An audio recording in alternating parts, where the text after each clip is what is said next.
What's up everybody, welcome to another video. For years I've been a massive Crash Bandicoot fan. I've been a massive Crash Bandicoot fan since I was a kid. And if you're subscribed to my channel, there's no denying that I really love Crash Bandicoot. You probably figured it out already that I already love Crash Bandicoot so much. But I've never reviewed the old games, and 2026 is basically the 30th anniversary of the series. I'm not sure if Activision will do anything for it, but after seeing Spyro return after so many years, I'm hopeful, and perhaps I should celebrate by reviewing all of the games in the series, starting with the first game. But considering that this is a game released in 1996, is this game still a classic, or did it age badly? So let's find out. Crash Bandicoot was not only the first game on the PlayStation by Naughty Dog, but it's also one of the first 3D platformers ever released. Jumping Shark, Super Mario 64, and Crash Bandicoot. It was developed by Naughty Dog thanks to Mark Cerny and Andy Gavin, and it started the series that we love today. Even if it had some rocky moments, but the series is still amazing, and even if it's owned by Microsoft, many people still see this as a PlayStation franchise. You play as Crash Bandicoot and you start out with 5 lives, and you have to finish 30 levels. There isn't much of a story, but you're basically an experiment that was failed by Dr. Cortex. He's trying to create an army of animals to help him take over the world. But after the experiment failed, you're rejected, and he starts to make experiments on other animals, including a female bandicoot known as Tauna. So it's up to Crash to go and save Tauna and stop Dr. Cortex once and for all. As I mentioned, there are 30 levels. Well, to be fair, there are actually 32, but we'll talk about them later. But the levels are basically split into 3 islands. The islands are basically based on Australia, and each are basically set in its own motive.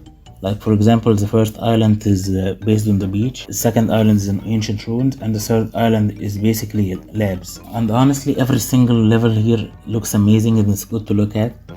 It might look outdated today, but by the time it was released, it was amazing. And it's honestly still amazing, even if it is a little outdated graphics wise. The music is also amazing. Every level has its own share of music, which sounds amazing and very catchy. Now the levels themselves are split in a map. The map is very linear. Once you finish, you have to go back again. And even though the game is a 3D platformer, the levels are very linear and straightforward. And the levels are basically simple. You'll be running forward, which is away from the camera. And sometimes the levels are side scrollers. And sometimes the games change a little in some rare occasions. And on some rare moments, the levels will be different. Like for example, in some levels, you'll be riding a wild boar, or you will be running towards the camera as you flee from a giant boulder, or you will be playing a level in the dark. There's a lot of things that makes the level different and memorable, so everything is gonna stay fresh. But not all the levels are platformers. Some of them are boss fights. The boss fights are simple, but they get tougher with each boss after. Be on the lookout for that. How to play with Crash? It's very simple. He has the usual walking and jumping, but he also has spinning, which is basically his attack move. Jumping and spinning is basically how you can defeat enemies. Sometimes you can only defeat them by spinning, sometimes you can only defeat them by jumping, and sometimes it's both. You'll also be breaking crates in the game. Almost every level here has a lot of crates. You can jump on them as if they're bouncers, as they can help you to reach other places, and if you hold the jump button, you'll jump even higher. Now speaking of the crates, this is basically the iconic thing of the franchise, and every single crate has something inside them, except for the steel crates. These are made of steel and they cannot be broken, nor can you bounce on them, unless if they are the bouncer crates, of course. Now regarding the crates, there's too many of them. The simple plain wooden crates, they only have one Wumpa fruit, and then there are also lined crates which have 10 Wumpa fruits, but you have to keep jumping on them until you break them and collect all the Wumpa fruits. Then there are the arrow crates. These are basically bouncers and also include Wumpa fruits in them. The sea crates are basically checkpoint crates. They don't have anything inside them, but if you die, you can restart right there again. And the switch crates are basically crates with an exclamation mark. These are basically like switches, buttons to activate places and stuff. There's the mystery crate. These crates can have everything in them. Either have an extra life or Wumpa fruits. A lot of Wumpa fruits. Then the extra life crate, which is, as it says, extra life. And then there's the Aqua Mask crate, which has the Aqua Mask in it, which I'll tell you later. And last but not least, the TNT crates. These are red crates. If you hit them, they will explode. If you jump on them, a timer will start. You have 3 seconds before the crates explode. Just make sure you stay away from them when you explode them. And by the way, if they are close to other TNT crates, they will explode as well, but without any timers. Of Of course, when you die, you'll get a game over because of other things like enemies stealing tea crates or falling. So in order to make sure you don't die and keep continuing, you have to collect Wumpa fruits or extra lives. Wumpa fruits are basically in-game items. They are one of the most important things in the franchise. They are basically apples, but they're called here Wumpa fruits. And fun fact, in Japan they're called the apples. Collect 100 Wumpa fruits and they will start all over, but you'll get an extra life. But even so, the game is old, and even so, of course, you don't want to die in the game. You have to admit that this can be very funny sometimes.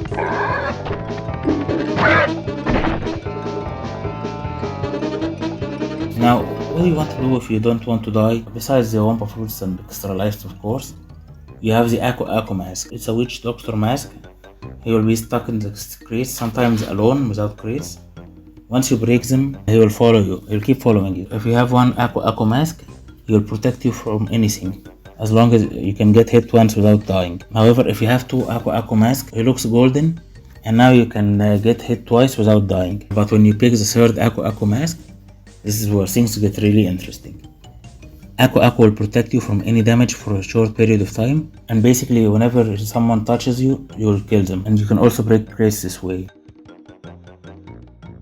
So the game has the mercy on it, but make sure you try to collect as many extra lives and Wumpa fruits as possible, because unfortunately whenever you restart the game on your last save file, you'll be only having 5 lives instead of the numbers that you had. But don't worry, despite the difficulties, the game does have its mercy, which are the bonus round. In order to enter a bonus round, you have to find 3 character icons in the same level. There are basically 3 kinds of bonuses: Doulla, n.brio, and Cortex. The Doulla will send you to one of our bonus. They are easy and you can win them so easily. Once you finish them, you can get to save in your memory card or with a password, which was common at the time because memory cards weren't that popular at the time. And you can also use them to farm extra lives this way. But be on the lookout for turn as bonus rounds, because if you die, then it's over. Because if you die in the bonus round, you won't be able to replay them unless if you start a new save. But fortunately, it doesn't count as a death for the game. Now the second bonus round is n.brio. His bonus rounds are a little rarer and a lot harder, and unfortunately his bonus round doesn't let you save the game. But on the bright side, the bonus rounds offer a lot of extra stuff, like Wumpa fruits and extra lives, so that rewards a little, and you can replace them as many times as you want.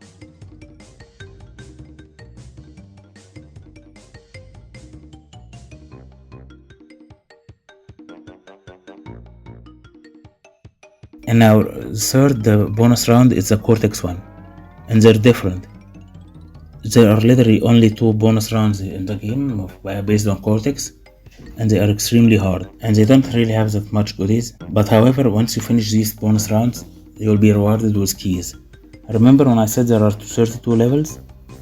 Well, these are the extra 2 levels that I mentioned here. These keys unlock extra levels that are secret levels. They are not required for the main story, but they're extra levels to play. And finally, the last collectible in the game, the gems. If you break every single crate in a level without dying, which is easier said than done, you'll be rewarded with a gem, and you can also get to save in the game. You're not required for the story to get the gem, but if you collect all the gems, you can complete the game 100%, and you also unlock an alternate ending. Most of the gems are colorless. They're basically simple gray.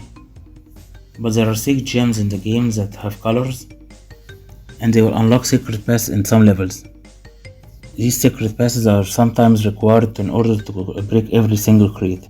If you collect all the gems, including the ones in the secret levels, you basically master the game and completed it. That's pretty much Crash Bandicoot. It's an amazing game, especially for its time. If I'm being honest, it does have its share of flaws, unfortunately. There aren't that many flaws, but I should point them out still. I think the one that many people will complain about is the password save system. In order to do this, you have to do specific tasks like play the bonus rounds or beat a gem. It's a little frustrating and annoying. It's even more difficult than the latter levels, which can be really hard. And the fact that you have to start over with 5 lives is also annoying. Another complaint is the difficulty. Now, if I'm being honest, I used to play the game a lot, but then I moved on to the Insane Trilogy, and yeah, the Insane Trilogy fixes a lot of the game's controls. The difficulty is really annoying. Maybe it's because of the controller, which I'm using a Switch controller by the way, but nevertheless, I died a lot. The difficulty can get too far sometimes, not as bad as Crash Bandicoot 4, but still annoying. And you also have to break every crate without dying. This is very tedious, but with enough practice it's possible. This is honestly a great game, and even despite the flaws, Crash Bandicoot had to start somewhere, and unlike many games that started the franchise, this one is still amazing and aged well, and Crash Bandicoot becomes a mascot of the PlayStation. It's an amazing game, it's still amazing even today. Despite the flaws, it's still enjoyable even today. And even if you have the Crash Bandicoot Insane Trilogy, it still feels like a different game, so it's heavily recommended that you should go back to this game for nostalgia purpose. And I do hope one day Microsoft or Activision release the old games in the PlayStation Store or digital stores in general. I give this game an 8.2 out of 10. Thank you guys for watching this video. I really hope you enjoyed it, and if you do, please like and subscribe, and I'll see you guys next time for more.